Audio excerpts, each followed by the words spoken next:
Hola, ahora sí, muy buenos días América, buenas tardes Europa y África. Es un placer volver a participar en las ferias virtuales y en especial en Francia. Así que a los anfitriones un saludo muy especial. Vamos a comenzar el encuentro de escritores rebeldes con los agradecimientos pertinentes a César Morales y Alan Salvatierra. Eh, Le damos un especial agradecimiento a fundadores de la Confederación Internacional del Libro, a Shelly, coordinadora, que es la intermediaria entre los cientos de embajadores culturales y la organización, por estar detrás de todos los detalles. Renzo, en esta ocasión, Renzo nos está haciendo de host el soporte técnico.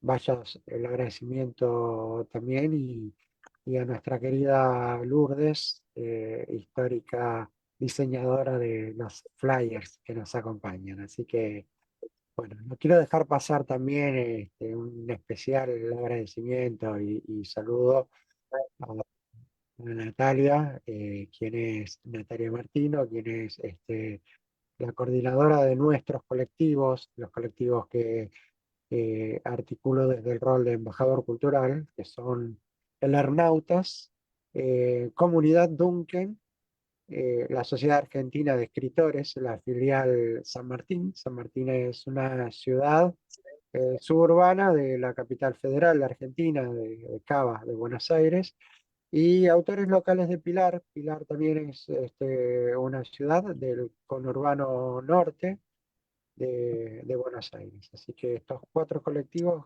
convergemos en, bajo el rol de mi embajaduría. Así que aquí estamos a punto de compartirles literatura como excusa para conversar sobre sociedades, sobre cultura, ¿no? Utilizamos estos tres autores, Daniel Frini, Federico Romero y quien les habla, la literatura como herramienta para disparar ideas sociales. Así que vamos a leerles algunos cuentos cortitos, vamos a hacer rondas y vamos a conversar acerca de lo que estos cuentos nos propongan como disparador. Así que bueno, bienvenido Fede, te doy la palabra. Es la primera vez que participás en esta mesa de escritores rebeldes, ¿no? Buenos días a todos. Muchas gracias, Fernando, por la invitación. Sí, el martes participé, pero con la presentación del libro. Hoy fue la primera vez también en una feria internacional y ahora es la primera vez en una charla así con varios autores. Así que muy agradecido por eso y bueno, también buenos días, Daniel, y bueno, y a todos los oyentes.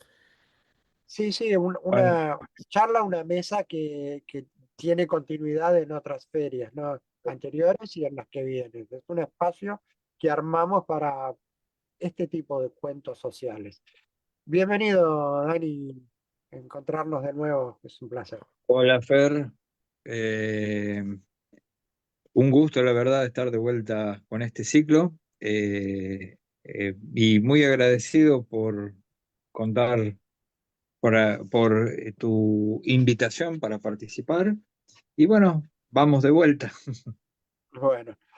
¿Qué te parece si empezamos con vos, Dani, que tenés un cuentito que va más allá de los 5 minutos, ¿no? Así que te propongo No, que no, no están todos por ahí, pero bueno, vamos. empecemos con el más largo, digo, así vamos administrando el Dale, tiempo. dale, dale. Vamos con el más largo. Esta vez seleccioné algunos cuentos que atañen al tema que siempre presentamos, pero que van un poquito por el lado del humor, ¿no? El Bueno, primero que tengo para leer se llama Etemenanki. Etemenanki. Y dice así: Acá, che, gritó el Tuki. ¿Dónde estás, chamigo? Dijo el paraguayo. La voz parecía venir desde abajo. ¿En qué piso? ¿Cómo puedo saber qué piso es? uno o dos más arriba, detrás de una bolsa de cemento. El edificio en construcción era altísimo y más de una vez habían desayunado bien temprano en la mañana antes de empezar el trabajo, en medio de la bruma de las nubes que mantenían en sombras las casas de la ciudad mucho más abajo. Todos los días el Tuki traía un termo con café que no se vaciaba nunca. El paraguayo tenía listo en todo momento su mate, bien caliente en invierno, y tereré en los tórridos veranos del desierto. Bachaypachará, va a ser un lindo día de hoy. Sí, contestó el Tuki, siempre y cuando no venga el alemán. Andás a ver dónde anda. Debe estar con los italianos viendo cómo arman las vigas, o con los japoneses que están instalando los ascensores. Mira si va a subir tantas escaleras como nosotros, ¿no, chamigo? ¡Ja! Por ahí la sube, siempre anda apurado el señor capataz, ironizó el Tuki. Aufgepasst, sudacas de porquería, imitó el paraguayo. Cállate, boludo, por ahí anda cerca. En ese momento escucharon el sonido apenas audible que venía desde arriba, muy arriba. Ambos lo reconocieron de inmediato. Era un alarido, un ¡ah! Continuo, muy agudo, que crecía de intensidad. Ambos se acercaron al borde sin pared de la construcción y levantaron la vista buscando. Viene desde lejos, chamigo. Ajá. El grito, a un volumen cada vez más alto, se aproximaba. Ahí está, dijo el paraguayo. ¿Dónde? Preguntó el Tuki. Apenas terminó la pregunta, lo vio. El hombre pasó un par de metros, como una exhalación, moviendo sus brazos de manera desenfrenada, los ojos desorbitados, la cara roja, la tela de su tab agitada por el viento, y continuó la caída. El sonido se alejaba ahora en un tono más grave. Ambos lo siguieron con la vista hasta que se perdió en las nubes bajas. Doppler, acotó el Tuki. ¿Quién, chamigo? Preguntó el paraguayo. Efecto Doppler. El sonido se hace más agudo cuando se acerca y más grave cuando se aleja. Mira usted, se aprende con vos, chamigo. Hoy empezamos temprano con las caídas, dijo el Tuki. Árabe, parecía, dijo el paraguayo. O hindú. El último de ayer parecía africano, apenas con un taparrabo. Yo conté 20 ayer, 31 yo. Te apuesto que el próximo es un chino. ¿Cuándo nos caeremos nosotros? La boca se te haga a un lado. Mirá, chamigo, acá vos ves 1.000, 10.000 personas trabajando. Yo no entiendo lo que hablan ni la mitad. Te saludan en inglés o en ucraniano, te gritan en francés, en ruso o en cantonés, te piden algo en portugués, en farsi, en bengalí, en coreano, en sueco o en polaco. Pero al alarido sí que lo entendemos todo. Dale, Paraguas, vamos a trabajar antes de que nos agarre el alemán y nos descuente la hora. Tenés razón, chamigo. Empezaba así, un día más, una jornada de trabajo corriente en la inmensa, altísima, infinita Torre de Babel. Pensé que me ibas a decir Manhattan. Pero bueno, es siempre lo mismo, ¿no? A veces. Antes o ahora siempre pasó lo mismo. Y el número, el número de la indemnización capaz que sale más barata que la del seguro, ¿no? Bueno, esto Fede debe saber un montón. Bueno, les contamos a la audiencia que Federico, además de escritor, es economista, ¿no? O mejor Así es, dicho, sí, sí. es economista y Perdón, además, Fede, no te saludé recién. ¿Qué tal? Sí, sí, nos saludamos en realidad, claro, no sé si en la previa y después cuando empezó oficialmente la grabación, sí, hicimos un saludo general también. Buen día, bueno, Daniel. Sí, soy economista, Fernando, sí, te agrego, sí, es verdad, soy economista y este es yo tengo un primer libro, así que estoy incursionando, me considero por ahí un escritor, pero bastante novato, así que por ahí con esa salvedad también.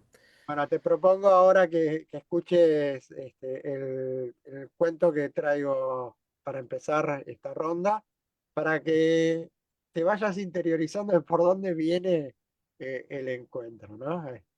Y después te escuchamos a vos, por supuesto, y podemos, por supuesto, abrimos la puerta a comentar el cuento mío también. Bueno, este es nuevito, lo escribí para esta ocasión, lo escribí para esta ocasión. Y dice así, historia de dos egipcios en Inglaterra.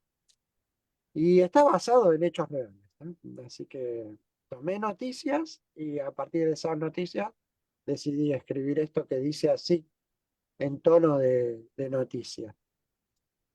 El 27 de agosto de 2015, mientras descargaban la bodega en un vuelo de Emirates Airlines proveniente de El Cairo, el personal del aeropuerto de Birmingham encontró algo inesperado.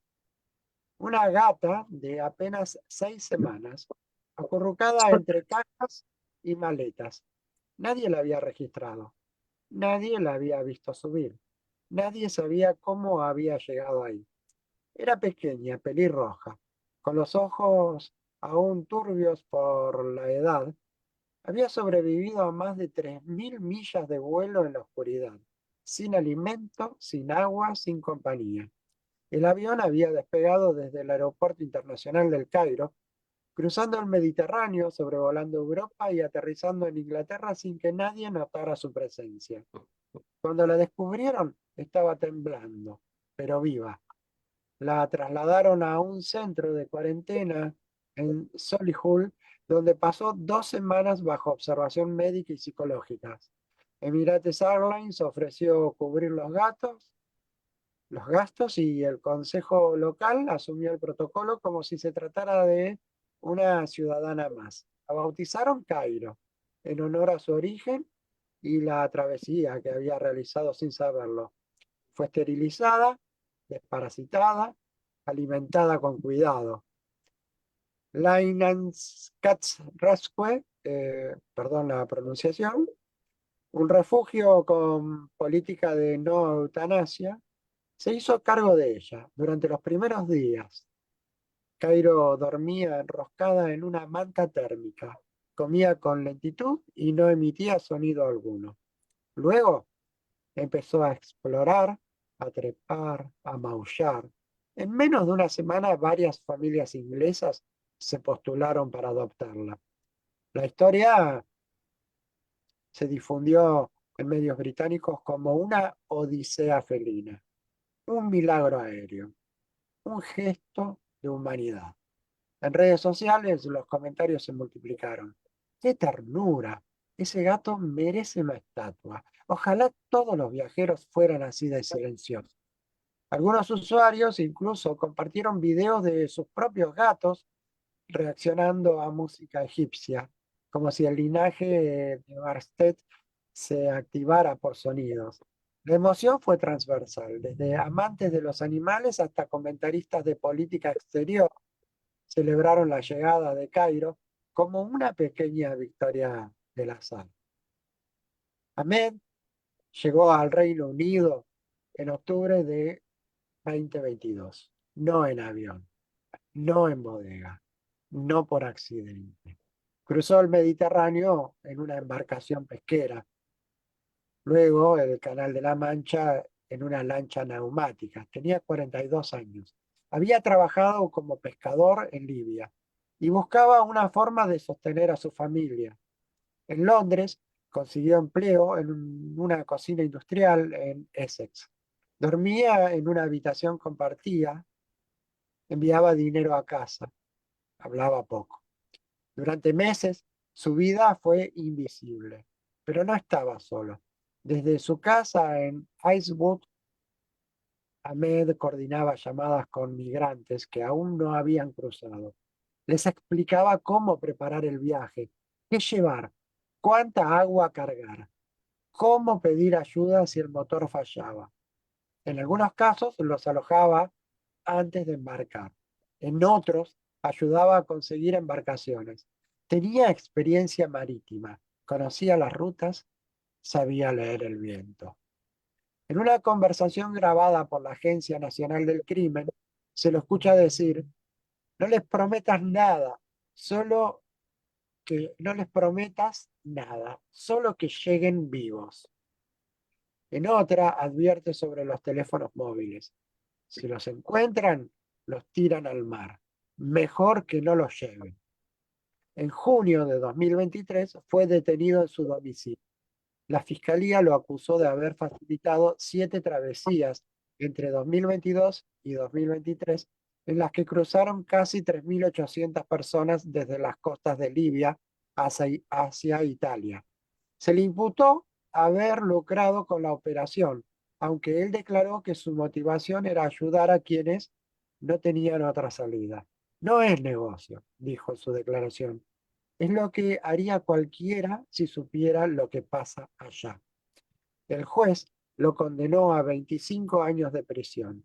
La sentencia lo describió como actor principal de una red criminal que lucraba con la desesperación ajena. La ley británica, actualizada en 2023, establece que quienes ingresen de forma irregular no podrán solicitar ciudadanía, ni asilo, ni protección humanitaria. No importa el tiempo transcurrido, no importa el riesgo, no importa la historia. En redes sociales, la noticia pasó casi desapercibida. Algunos medios la cubrieron con titulares técnicos. En los comentarios hubo quienes celebraron la condena como un mensaje claro y otros que preguntaron si Ahmed había tenido acceso a defensa legal. No hubo videos virales, no hubo reacciones de gatos, no hubo memes, solo una nota breve, sin fotos, sin nombre, en el titular. Ahmed permanece en un centro de detención en Kent. Fuerte, ¿eh? Bueno, ahí la dualidad, ¿no?, de situaciones. Sí, fuerte, fuerte. Bueno, Y Fede, si actual, te parece, actual, un cuento muy actual. si Sí, te parece, antes de seguimos. elegir un cuento, voy a elegir un cuento de mi libro, Cuentos en papel Dale, moneda. Creo que quiero hacer una aclaración igual antes. Cuando hablamos del ciclo, yo soy nuevo en el ciclo. Mis cuentos no son muy anticapitalistas porque no me gusta clasificar o calificar un escrito de lo que no es, pero sí son antisistema. A ver, son una crítica muy fuerte al sistema en su conjunto. Entonces, vale creo, la como decís, aclaración. es una crítica social y cultural muy grande. Eh, Voy a empezar por un cuento, no sé cuántos se pueden elegir, pero voy a empezar por un cuento que creo es...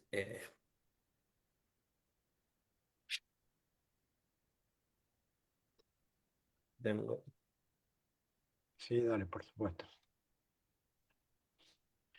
No, vale la aclaración, ¿no? Esto de anticapitalismo tal vez es una etiqueta muy fuerte, pero antisistema creo que va acorde a lo que planteamos desde Cuentos Rebeldes, ¿no? Este cuento se titula, no sé si puedo mirar para abajo, la verdad que la primera vez que leo en un ciclo, así que si puedo leerlo, Está no muy sé bien, si está muy incomoda o no, bien. creo que es la voz, no sé, por donde estoy medio resfriado, además aviso por ahí por la entonación. El cuento se titula La economía oscura. Desde los rincones más profundos de la realidad emergió un hombre llamado Martín Valiente, que trabajaba en un empleo no registrado y soñaba con cambiar su situación laboral.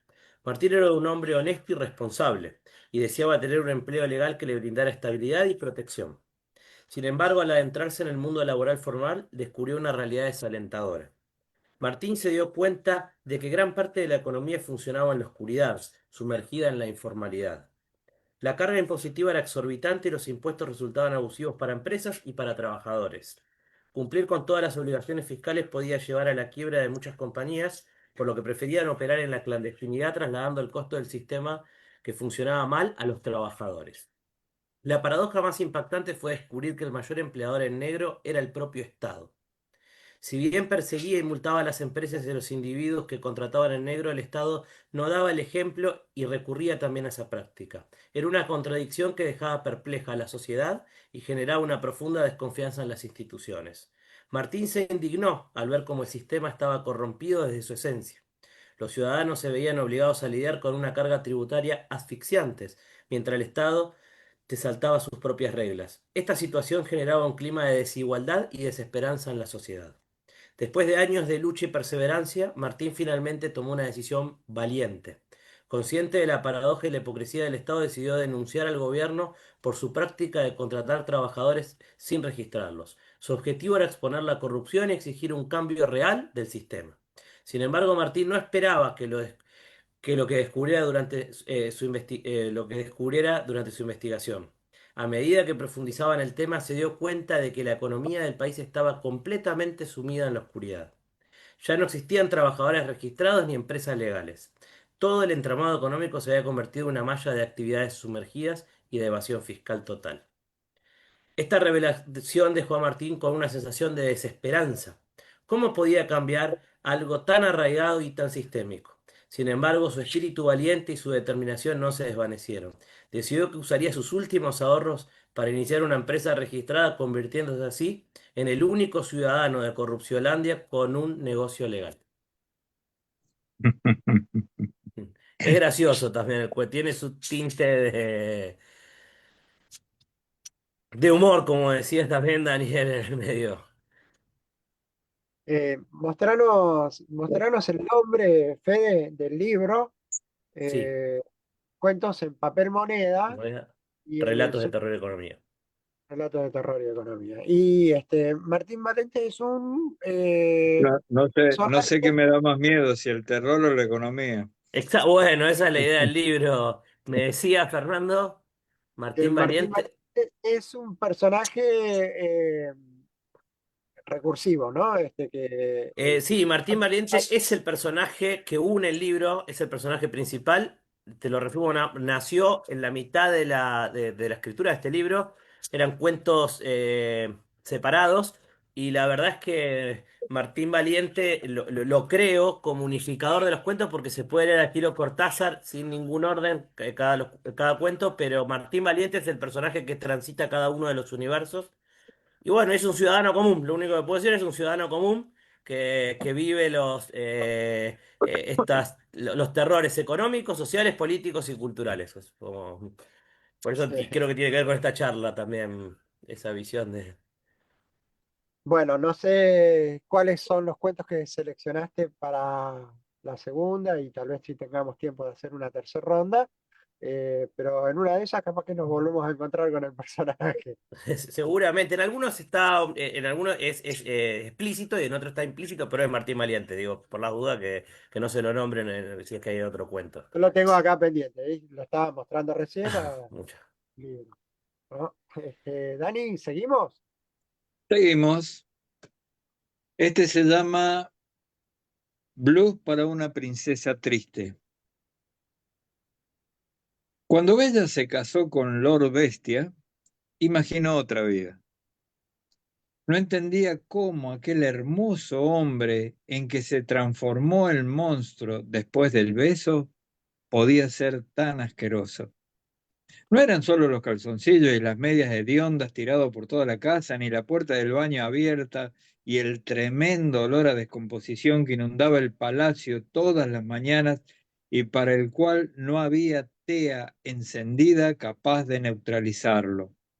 Ni el verlo en la puerta del comedor, desnudo y haciendo el elefantito, justo cuando ella había preparado una cena romántica, ni los 10 hijos, todos niños y niñas, tan asquerosos como el padre. Lo que más le indignaba eran las reuniones con los amigotes de los cuentos. El cazador de Caperucita, el ogro de Pulgarcito, Barba Azul y el enano Rumpelstiltskin. Bella llegó a odiar los campeonatos de eructos, los concursos de pedos sonoros, los torneos de meadas desde la Torre Norte que más de una vez le arruinaran las sábanas colgadas a secar en la soga, y las insoportables risotadas que la despertaban, así se fuera a dormir al ala oeste. Con los años pasó de bella a ser primero interesante, luego simpática, más tarde flaca, arrugada y finalmente cosa. Che, cosa, tráenos otra jarra de vino, decía Barba Azul. ¿Por qué no me puedo limpiar la boca con la cortina? ¿Ah? Preguntaba el ogro, mientras Rumpelstiltskin ora le levantaba el vestido, ora le apretaba un pecho. Zoraida, la de las tetas caídas, decía los gritos y todos reían a carcajadas.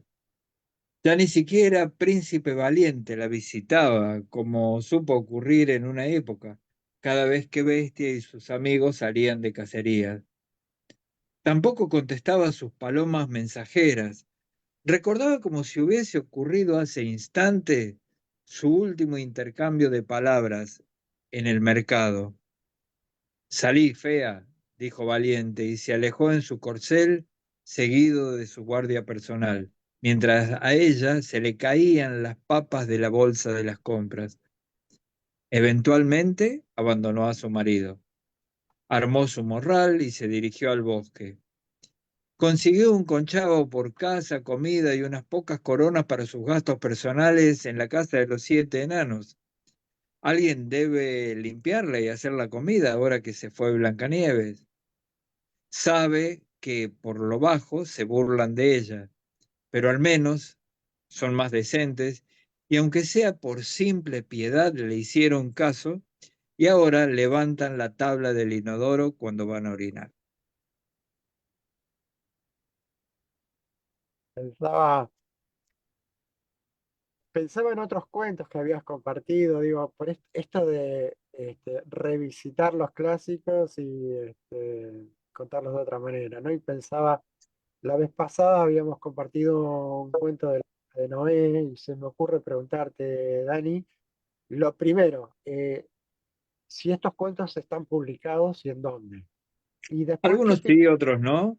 Este de Blues para una princesa triste no, está pendiente de publicación. A ver, ya te digo, por ahí estoy diciendo mal. Sí, es muy lindo el intertexto que tiene, la verdad es muy rico eso de traer Es que, clásicos. claro, esa es un poco la idea, ¿no? Los cuentos clásicos tienen mucho para dar de por sí, más en la sociedad en la que vivimos, con los problemas que tiene la sociedad actual. Ya vienen de una reescritura, es decir, si uno ve los cuentos originales de los Grimm, por ejemplo, son Tradición bastante... oral, tradición oral llevada a la Sí. versión de los Grimm, No, por no, ejemplo. pero claro, pero la primera versión escrita de los Grimm, Sí, los cuentos que nosotros conocemos son los edulcorados por Walt Disney.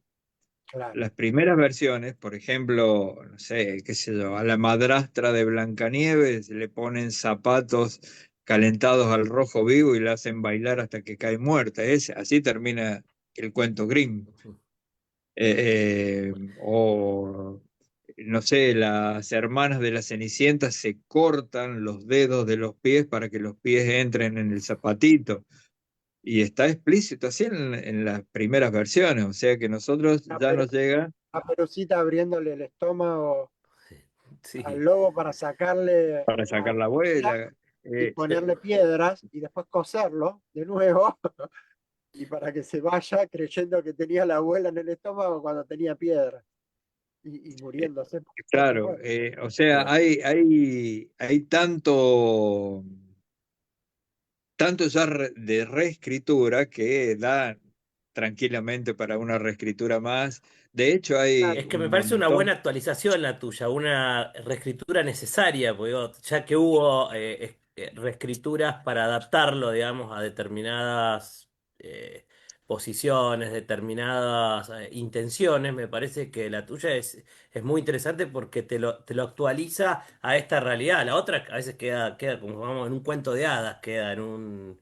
esta Claro, está y además buena. aprovechando como Exacto. hace el microrelato, ¿no? Que recupera la relación que tiene el lector con el cuento clásico, ¿no? Porque forma parte de nuestra cultura y entonces ahí no solo está lo que contás en el cuento, sino lo que sabe previamente el lector y como Hitchcock cuando hace con el suspenso que te muestra Tal cual. que hay algo que viene por debajo, una bomba, qué sé yo, y después te sale un cuchillo por el otro lado y te sorprende porque vos esperabas otra cosa. Entonces esos indicios este, engañosos son los que despiertan el humor, ¿no? Sí, estas reescrituras son muy usadas en microficción porque al escritor le ahorra tener que explicar quiénes son los personajes del cuento, por lo tanto ahorra palabras. Claro. Es decir, si yo digo iba la niña por el bosque, en ningún momento mencioné a Caperucita, pero ya todos ven por dónde viene la historia. Y Claro. no hace falta ni describir cómo estaba vestida, ni describir el bosque, ni la casa de la abuelita, ni la cesta y lo que llevaba en la cesta, ni al cazador, ni a nada. Ya está. Y nos centramos en este caso en la denuncia que queremos hacer sin Tal cual. distraernos de los detalles. Claro, y no se hace tan larga. No, y algo Claro, muy interesante, y además muchas veces molesta, y está bien que moleste, porque lo pones en una posición que no estaba ese personaje y está mostrando justamente algo quizás contrario que su rol original en su cuento original. Entonces está bueno esa molestia que causa en el lector, lo digo porque está bueno, cuando lo escuchaba, digo, no es una posición común de ese personaje, entonces está bueno que tome otro como, de- rol. como decís vos, Tal Fede, cual. la, la literatura de los cuentos sociales justamente buscan eso, ¿no? Buscan molestar, buscan incomodar al lector, ¿no? Hay Claro, algo y de última, esa incomodidad te lleva a plantearte alguna pregunta y esa pregunta queda dando vuelta. Claro. Eh, más fuerza esa tiene cuando no bajas una respuesta explícita, sino que te planteas la pregunta nomás. es que creo que esa es la finalidad última de los cuentos rebeldes, dejarte plantear, o sea, la resolución la tenés, ya sabes por dónde va la solución a estos, digamos, como decíamos recién, a los problemas sociales y todo esto. Todo el mundo lo sabe. Eh, y sería un poco pretencioso bajar línea en ese sentido, es decir, deberíamos hacer que, no, bla, bla, bla. Creo que es interesante plantear la pregunta y dejar la inquietud de una manera explícita, ahí sí, para que el lector busque la respuesta que tiene en su interior, ya sabe y ya sabe lo que tiene que hacer. Vayamos un poquito a la cocina antes de compartirles mi Mira, cuento, Dani. Eh, Perdón. sí, está bien. Vayamos un poquito a la cocina de este relato en particular. ¿Qué fue lo primero que te motivó a este cuento?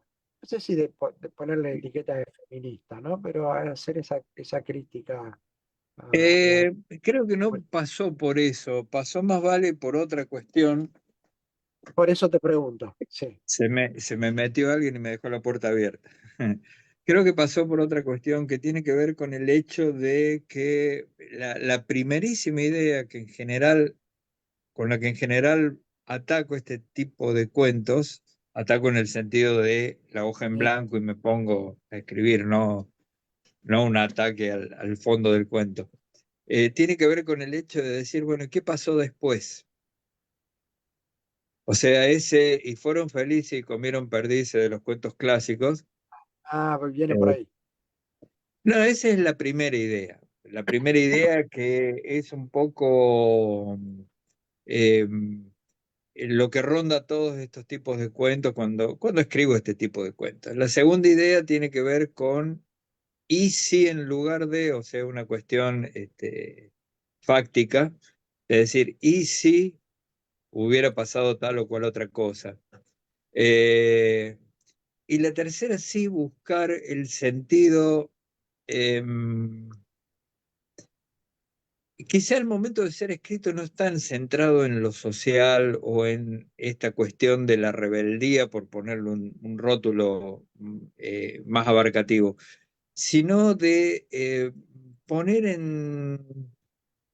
en blanco sobre negro, pero por lo menos para mí, no pretendo que ser tan abarcativo que todo el mundo que lea el cuento, cada uno, bueno, después lo lee y hace lo que quiere, pero sí por lo menos para mí poner en blanco sobre negro estas cuestiones, es decir, hay mucho para buscar, hay mucho para eh, hacer una intersección entre cosas, entre lo que ocurre en la vida real, entre los textos tradicionales, entre las historias tradicionales. Yo juego mucho con poner a dos personajes que no tienen nada que ver históricamente, ni en épocas, ni nada, eh, y ponerlos juntos y a ver qué pasa. Por ejemplo, tengo, esto es al margen, tengo un cuento escrito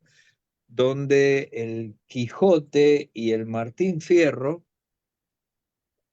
pelean ambos contra los molinos, en este caso contra uno de los primeros molinos de viento que hubo en La Pampa, que eran estas estructuras metálicas grandes, y Cruz y Sancho Panza se quedan atrás mirando cómo ellos atacan al molino. Y claro, y la cuestión era, bueno, pero ¿y dónde está el fondo? Claro, el Quijote sigue atacando esa idealización que él hace de los molinos Sí. como monstruos, mientras que el Martín Fierro ataca, al atacar ese molino está atacando la modernidad, todo lo que se fue de la Pampa, ¿se entiende? Claro. Entonces, pero en realidad estoy poniendo dos personajes que no tienen nada que ver uno con el otro. Eh, Estoy terminando de escribir un cuento que va sobre los 10 mandamientos, pero la cuestión es la siguiente, es decir, baja Moisés con las tablas del monte y en el camino se lo encuentra Freud y se ponen a discutir sobre los mandamientos. Entonces, al final, cuando Moisés llega y les presenta las tablas al pueblo, son las 10 sugerencias. Entonces, bueno, esa cuestión te permite el juego del qué pasaría si o cuál es el trasfondo de. Y Sí. bueno, va un poco por ahí Hay la una cosa. batalla, me parece que más que de personajes, de relatos, ¿no? Exacto, sí, sí.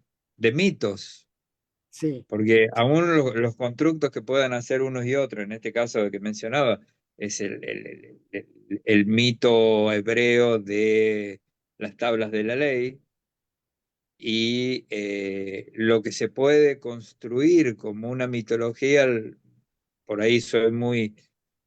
eh, algún ortodoxo me va a criticar por esto, pero construir una mitología a partir de las ideas de Freud. claro, ¿Mm? sí. Entonces tratar de enfrentar esas cuestiones, que es edulcorar otras cuestiones que también andan dando vuelta. ¿Qué pasaría si enfrento la mitología griega con la mitología hebrea, por ejemplo, o la mitología nórdica?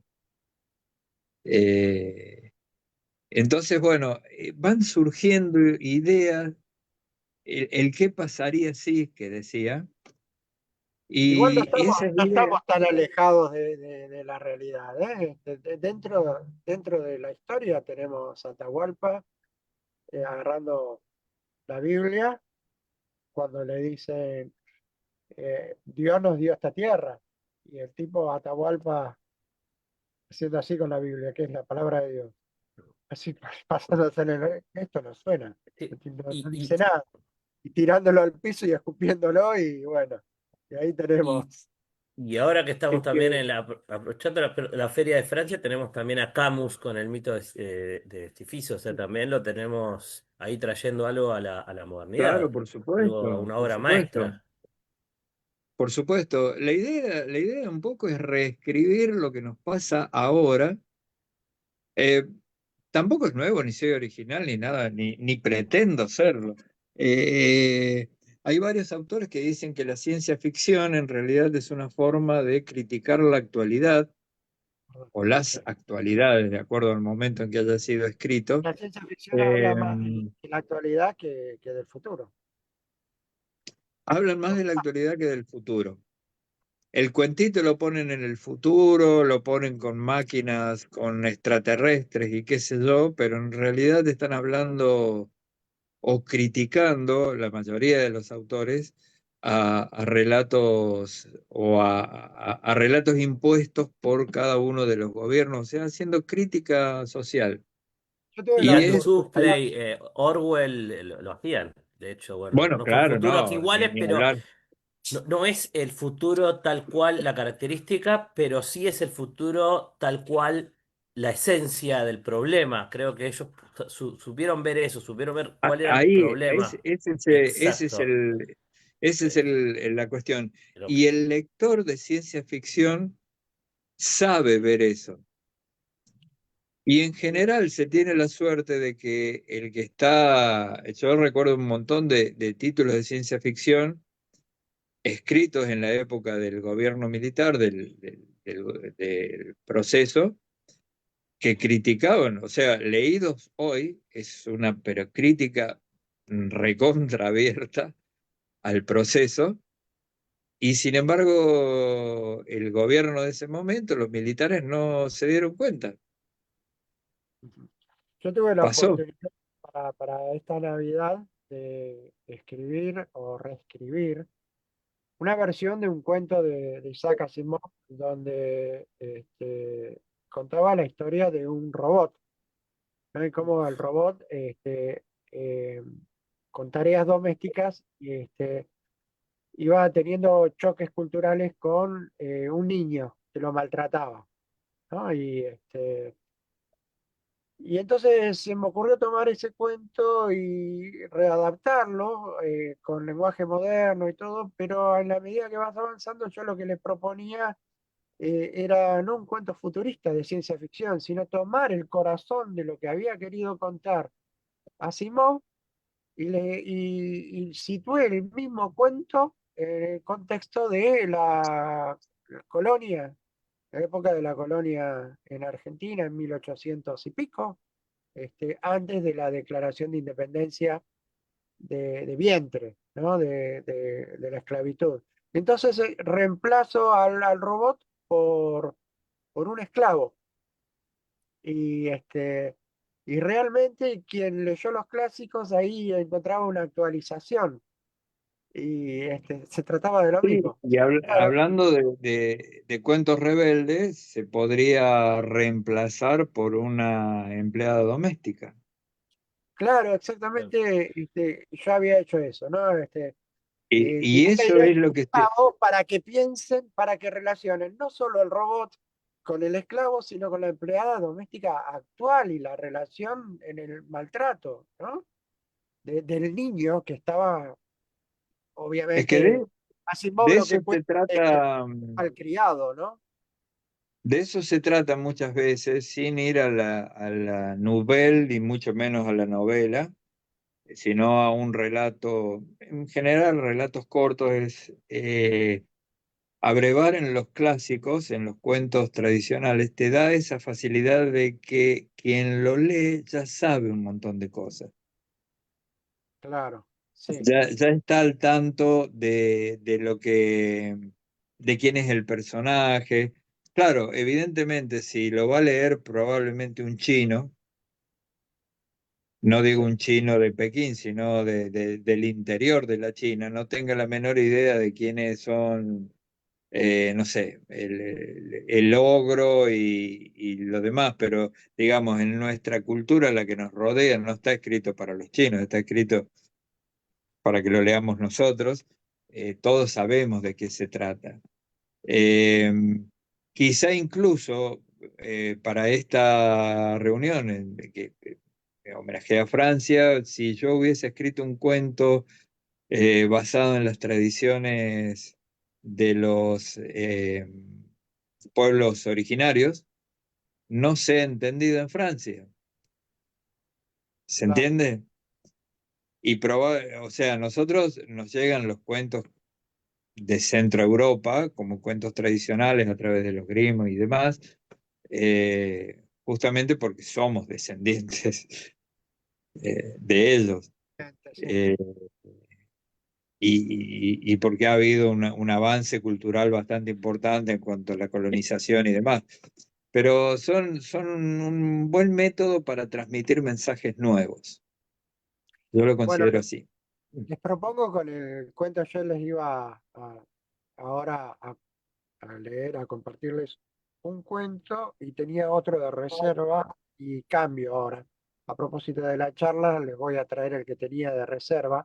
Creo que lo hemos compartido en otra oportunidad, pero ahora vale la pena contextualizarlo con la charla, porque hay también un juego con los relatos y reinterpretación de los relatos, o como decíamos en el encuentro de esta mañana más temprano, que hablábamos de mitologías andinas, tomar ciertas mitologías y deconstruirlas. Y bueno, con el humor les propongo esa deconstrucción para ver el otro lado de la trama. A ver si ustedes me dirán cuando lo comentan qué tal efectivo fui con mi intención. Acá voy a buscar, voy a leer, no voy a mirar la cámara porque voy a estar leyendo texto que se llama Con su blanca palidez y dice así. En una taberna polvorienta al costado de la encrucijada de caminos, en algún lugar en donde confluían la ruta a los puertos de Oriente y a los principales ríos de Europa Central, donde los murmullos de los parroquianos competían con la extraña música árabe que conversaba con otras tradiciones que se filtraban en su melodía creando extrañas armonías y lenguajes, emergía una nueva época. Era en esos lugares de tránsito e intercambio donde nacían las culturas del futuro. En una esquina se encontraba Hassan, un juglar y trovador solitario. Sus historias llenas de encanto y misterio se habían alimentado de sus travesías por la costa mediterránea africana, que tanto fascinaba a los nórdicos y sajones. Su reputación llegó a oídos de un hombre peculiar que se encontraba en la búsqueda de relatos extraordinarios. Charles Perrault, conocido por su pluma afilada y su habilidad para transformar historias orales en cuentos clásicos, estaba ansioso por descubrir nuevas narrativas. La penumbra de la taberna ofrecía el escenario perfecto para el encuentro entre el juglar y Perrault. En una mesa apartada bajo la luz titilante de una lámpara de aceite, se gestó un trato. Hassan, con su túnica desgastada y sus ojos centellantes, aceptó el desafío de compartir una historia que iba más allá de los cuentos de hadas habituales. Una historia que se sumergía en las complejidades de la sociedad egipcia, donde las sombras ocultaban más de lo que revelaban. Charles Perrault, ávido de inspiración, escuchó atentamente mientras Hassan comenzaba a relatar la historia de una esclava caucásica perdida en las intrigas del antiguo Egipto. La promesa de desentrañar cómo esta joven conoció al faraón y a las consecuencias oscuras que se desataron en su vida envolvían la taberna en una atmósfera de expresión. Así, bajo la complejidad de las sombras y el murmullo de la taberna, comenzó la narración que pronto se convertiría en una leyenda tejida de hilos de envidia, traición y deseos y poder. Ella era una bella muchacha helénica que había sido raptada por unos piratas y vendida como esclava en Egipto. Se llamaba Ródope, que en griego significa mejillas rosadas. Su amo era un anciano que no se enteraba mucho de lo que ocurría en su hogar y por lo tanto no sabía que las criadas que servían en las casas se reían de la exótica extranjera por el color de su cabello rubio y sus ojos verdes. Además, la piel de las sirvientas era de un tono cobrizo, mientras que la de la griega era muy pálida y sus mejillas se sonrojaban fácilmente con el sol.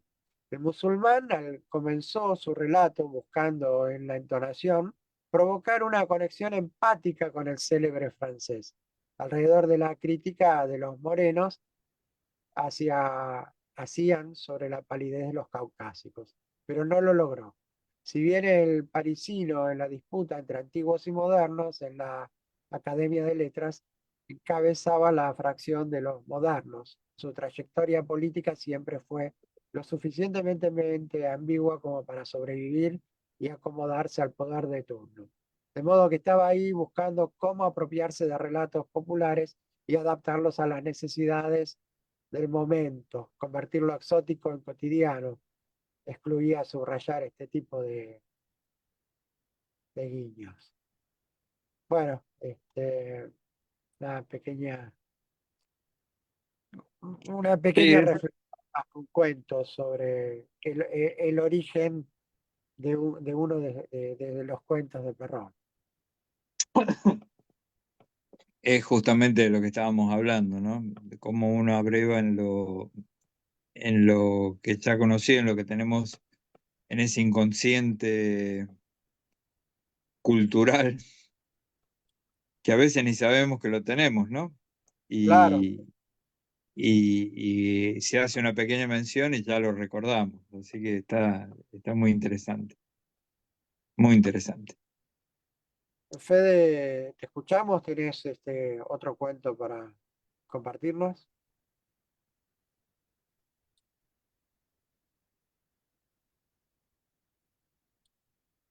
Fede,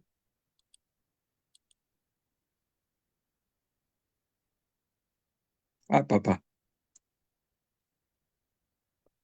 tenés el micrófono apagado. Perdón, ahí se me está escuchando, tuve una micro Ahora sí, desconexión. ahora Decía, sí. tengo uno de reserva, no sé si se llegó a escuchar eso, y creo que voy a hacer la misma estrategia que hiciste vos, Fernando, de cambiar el cuento para que se adapte también mejor a la temática que estamos hablando. Dale, Es dale. cortito igual, ¿eh? Bueno, Ya está, empiezo a leerlo entonces. sí, dale, dale. Se llama La maldición del billete. También es del libro Cuentos en papel moneda. La maldición del billete. Es muy conocida la historia de un hombre llamado Martín Valiente, que vivía en una tranquila y solitaria mansión. Un día, mientras paseaba por su jardín, sus ojos se posaron en algo extraño y fosforescente en el suelo. Curioso, se agachó y descubrió un billete de $1 que de inmediato captó su atención. Sin embargo, ese billete no era como los demás, poseía un color verde fosforescente y un diseño intrincado que parecía cobrar vida. Intrigado por su hallazgo, Martín decidió llevar el billete a su estudio y examinarlo detenidamente. A medida que lo observaba, notó algo muy inusual. El billete ejercía un extraño efecto sobre las personas que lo miraban. Generaba codicia desenfrenada y una obsesión por obtener más y más billetes de $1, algo que estaba prohibido en Inflaciópolis. Martín se encontró incapaz de apartar la mirada del billete fosforescente. Quedó fascinada por los detalles meticulosos del diseño, su mente se llenó de pensamientos de riqueza y de poder. La obsesión por el billete se apoderó de él, y su vida se convirtió en una frenética búsqueda por acumular más y más billetes de $1, en un lugar donde estaba vedada la compra de moneda extranjera, un lujo solo reservado a la discrecionalidad de los políticos y acomodados. El billete fosforescente se convirtió en su mayor posesión, pero también en su maldición. Su afán por obtener más billetes lo llevó a desatender su trabajo, a descuidar su familia y a perder la cordura. Su mente se consumía con la idea de poseer una montaña de billetes de $1 y nada más parecía importarle. La obsesión por el billete fosforescente llegó a un punto crítico. Pasaba horas enteras contemplando su tesoro sin comer ni dormir. Su vida se sumió en el caos y su salud comenzó a deteriorarse rápidamente. La obstinación por el billete de $1 se intensificó aún más. Pasaba la mayor parte de su tiempo examinando el billete, soñando con la seguridad que le proporcionaba, en un contexto de constante inflación y devaluación. Abandonó su trabajo y buscó desesperadamente cualquier medio para conseguir más billetes de $1, sin importar la forma. Sin embargo, sus intentos fueron en vano, ya que el gobierno implementó medidas económicas más restrictivas hasta llegar a un cepo total que le impedía adquirir más billetes o algún billete. Y así, mientras Martín admiraba su tesoro, su vida se desmoronaba y lo consumía por completo. Perdió todo contacto con sus seres queridos, descuidó por completo su salud y se aisló en un mundo exterior. La devaluación brusca del peso hizo que su existencia se convirtiera en una frenética búsqueda de un papel que en realidad solo era una ilusión de estabilidad.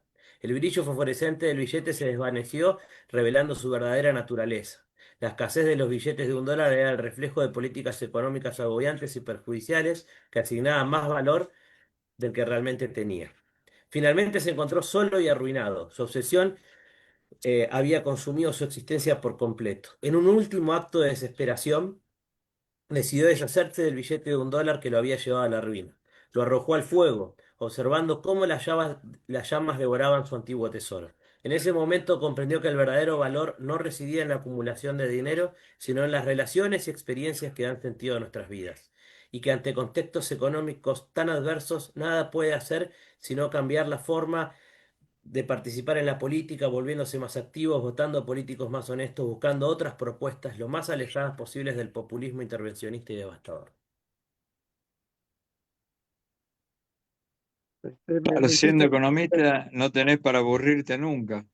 Es lo que iba a decir, ese, tiene su tendencia el cuento, pero digo, hace poco, hace muy poco, durante esta semana, se comunica un lector, lee este cuento, ahora de vuelta en Argentina a veces tenemos fiebres del dólar, pues muy constantemente tenemos fiebre del dólar, ahora estamos en este momento, porque digo, para el público francés también, para que lo sepa, estamos de vuelta viviendo una obsesión con el dólar, los noticieros lo pone, está por llegar al techo de la banda, algo que no estaba pronosticado eh, y que se quería evitar. Y creo que ese cuento tiene esa actualidad, lo escribí hace casi 2 años, o hace 2 años para ser preciso. Se vuelve a repetir ese ciclo. Este lector que se comunica conmigo lo lea el cuento hace 4 días un poco por el contexto, pues se puede leer en cualquier orden los cuentos, y me dice, este cuento está basado en el mito del rey Midas, me dice.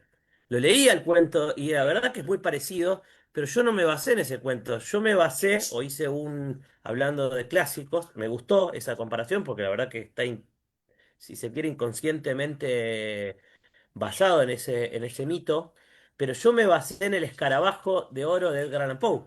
Entonces acá hay una tríada de algo muy nacional, de algo como el terror de Poe, más clásico, y algo mitológico como el mito del Rey Midas. Digo, qué increíble todas las interconexiones que hablaban ustedes, y si se quiere, las relecturas que se puede hacer y todas van conduciendo a lo mismo, a esta fiebre por el oro, por el dólar, por la moneda y en el medio de crisis, y cada uno con su interpretación, digo, cualquier interpretación es válida. Yo que hice una interpretación por ahí eh, muy mía, muy de lo que yo pensaba que puede llegar a afectar el valor de la moneda, pero digo, podemos ir al mito del Rey Midas también. mire, yo pensé, cuando te escuchaba, estaba pensando en Marx, en la fetichización del dinero, ¿no? Puede haber algo también. Mira, yo no soy marxista, he leído a Marx igual, y hay también algo de eso, a ver, ¿por qué no? Estos son uno de los tantos cuentos, porque hay O muchos que tienen incluso, muchas interpretaciones. incluso en el mito del cuento del rey desnudo, ¿no? También, que si También, sí. todos nos ponemos de Mira, acuerdo en que algo tiene valor, eso va a tener valor por una cuestión de convención. Y si el sí. tipo cortaba su obsesión en el billete fluorescente, ¿qué le vamos a hacer? eh, Sí, sí, sí. O sea, lo mágico que también lo decía un poco Daniel es eh, que cada lector acá puede hacer su reinterpretación. Digo, seguramente un francés al leer este cuento, no sé si va a tener la misma interpretación que un argentino ahora en la actualidad o de los últimos tiempos. Digo, no es la misma llegada que tiene, que viene en línea con lo que hablaban ustedes. Por ahí las reinterpretaciones también están afectadas por la circunstancia, el contexto. Y digo, a mí lo que me decía este lector era qué buena reinterpretación del mito de vuelta. Lo trajiste a la realidad. Y digo, eso fue inconsciente por ahí. Y mi idea era traer más a Edgar Allan Poe a la realidad porque. Pero bueno, empiezan a darse estas interconexiones y qué valioso que es. Y de Hay que vuelta, ver, cada lector tiene su visión. hay que ver en qué se basó Edgar Allan Poe, ¿no? Bueno, sí, me pregunté exactamente eso. Dije, ¿habrá leído el mito del rey Habrá también él? leído. Si me Claro, hay que permitís, ver eso también. Si me permitís, Daniel, que te robe el turno, tengo un cuentito corto que viene a raíz de esto. Con un poco de humor, para seguir esta lógica del humor, ¿no? En una civilización oriental de un tiempo olvidado, ser blanco no era solo una elección estética, era un estilo de vida.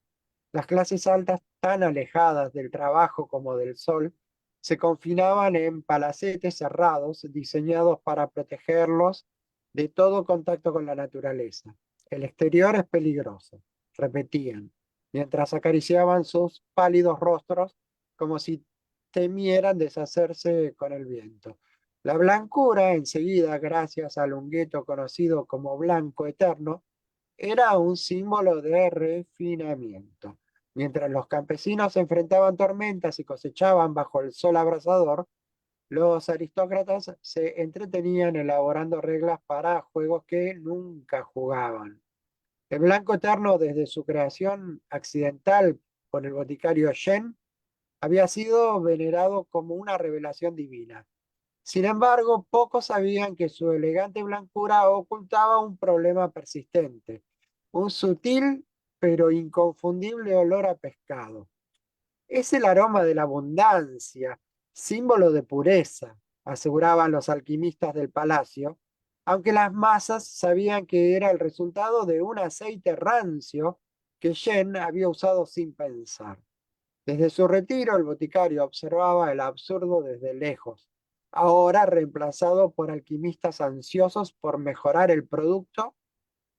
El resultado eran versiones más caras, con nombres como Blanco Supremo y Lágrimas del Alba, que lograban aumentar el olor. Un día, sin previo aviso, apareció en el mercado un personaje peculiar, el vendedor del ungueto rojo. No tenía un nombre conocido, solo un traje tan gastado como sus zapatos, pero hablaba con el aplomo de un emperador. No más blancura, no más reclusión. He aquí el rojo del sol para quienes no temen vivir, gritaba sosteniendo un frasco pequeño que parecía brillar desde adentro. Al principio todos se burlaron. ¿Quién querría parecerse a los campesinos? Decían. Pero el vendedor, un maestro del discurso, continuó. ¿Acaso no es la piel quemada por el sol la marca de quienes trabajan, de quienes tienen fuerza, de quienes saben lo que es la vida? ¿Quieren ser pálidos como los fantasmas, encerrados en sus casas, oliendo a pubis de servidumbre, esperando morir sin haber vivido? El rojo del sol es valentía, es vitalidad, es la libertad de quienes no temen a la naturaleza. Sus palabras comenzaron a resonar, aunque el ungueto venía con una peculiaridad ineludible, un persistente aroma a sudor fresco. Los críticos de la blancura se enamoraron del contraste. Es el perfume de los vivos, decían los seguidores del rojo, luciendo sus tonos ardientes con orgullo. Mientras más sudor vuela, más fuerte eres, aseguraba el vendedor, agitando frascos como si fueran pociones mágicas. Los jóvenes de la aristocracia, hartos de las mismas conversaciones aburridas y las mismas canciones melancólicas, vieron en el ungueto rojo una oportunidad de rebelarse.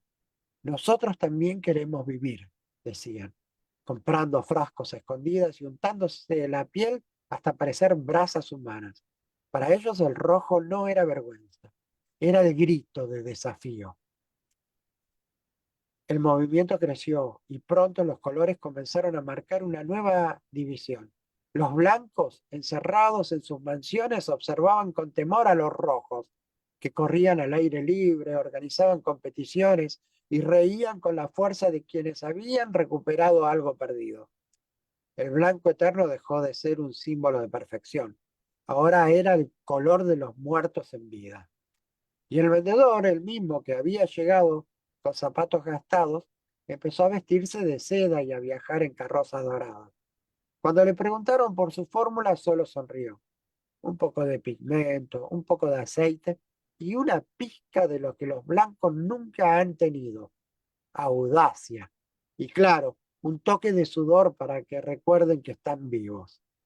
En los años que siguieron, el rojo se volvió tendencia y los blancos, queriendo adaptarse, intentaron recuperar el terreno perdido, pero el vendedor ya había pasado a su próximo invento, el hongueto azul, el color del horizonte, prometiendo llevarlos a lugares donde nunca habían estado.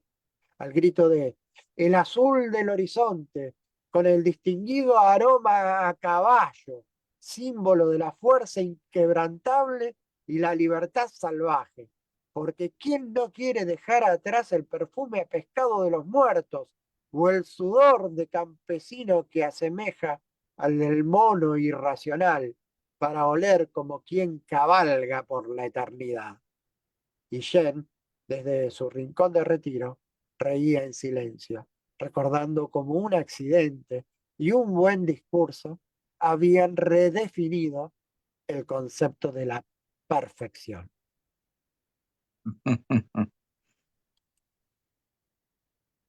Qué interesante, qué bueno, qué bueno. Muchas lecturas tiene, digo, más allá de la literatura, trasciende la literatura muchas veces. Hay un poquito de investigación también para Sí, sí, llevar, tío. construir humor. ¿Cómo estamos Bueno, de tiempo? Dani, creo que, ¿sabes que olvidé más o menos cuándo Creo que ya empezamos? pasamos una hora. Yo también iba a preguntar lo ¿Eh? mismo, porque después no sé cómo lo fraccionan a esto. Quiere decir, Empezamos, puede ser, yo me recibí el link 10 menos 20. No sé, por eso no sé hasta bueno, cuánto se estamos puede para seguir. terminar, entonces te pido mil disculpas, Dani, creo que te robé. No hay problema, no hay problema. Sabes que no hay drama. Bueno, entonces nos vamos despidiendo, si nos pasamos, si tenemos otras jornadas, otras presentaciones a lo largo de la jornada.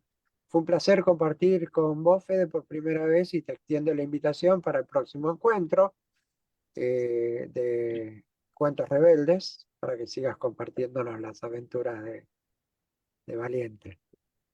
Sí, sí, Y tal vez, va a haber otros, va a haber otros. Te doy que no va a ser valiente, así que ojalá llegues para el próximo, pero hay otros bueno, material en proceso.